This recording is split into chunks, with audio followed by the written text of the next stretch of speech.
It isn't always about the money. I have always believed I wanted a happy life. I've now come to realize I want a joyful life. And while the differences are subtle, I now see this with great clarity. I am a really big fan of starting the year fresh. I often deeply examine what's working well, what isn't, and what I might like to do differently. It isn't always about adding one more thing to my to-do list.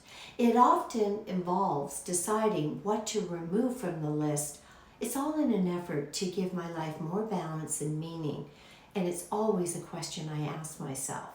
This year, after reflecting, I would say yes without hesitation if you asked me if I thought I was happy. Through countless, and I mean countless conversations with my husband Jim, a certified coach, I learned that the best path to success in life begins with playing to my deepest strengths and passion. And I've learned that you never have to work a day in your life if you genuinely love what you do. And I genuinely love what I do every day. I love to help people take complex financial matters and try to communicate them in a way that we can all understand. I have worked for decades, and I literally mean decades, trying to master this skill.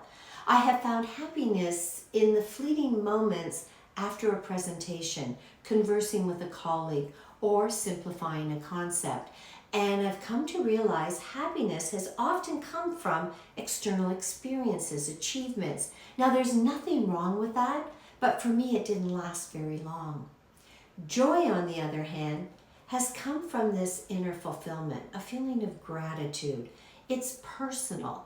It can be profound and sometimes offers contentment when there is struggle, for sure.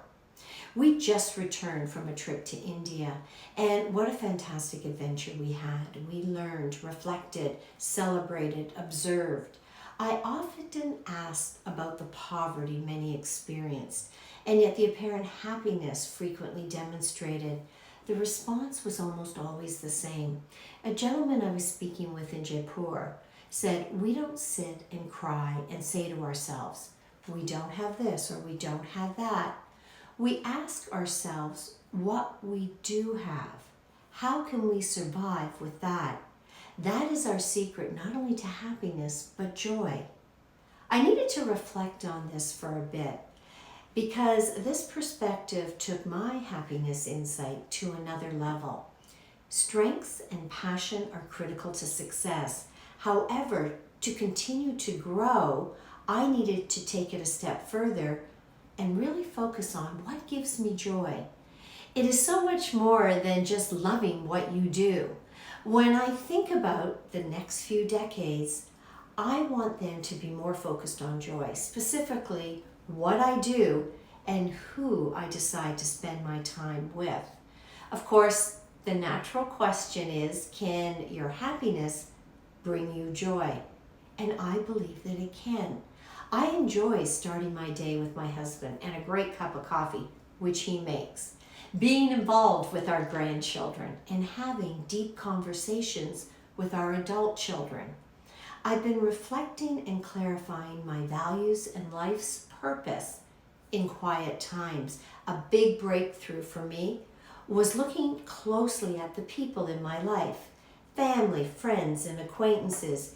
You realize quickly that you need to surround yourself with the right people to build a great team that brings you joy. The people who are givers and who have your back and care deeply for you as a person. Equally as important is letting go of relationships that don't serve you well. We all only have so much time and energy, and I really believe we need to use it wisely. I'll go back to this. It isn't right or wrong. It's more about where you choose to place your energy. I'm trying to become very clear on all of my strengths and passion. Be engaged. Understand the difference between happiness and joy. While pursuing happiness is natural, cultivating joy gives life a more profound sense and will sustain us when happiness is only fleeting. And so my journey continues. And I gotta tell you, I'm pretty excited about it.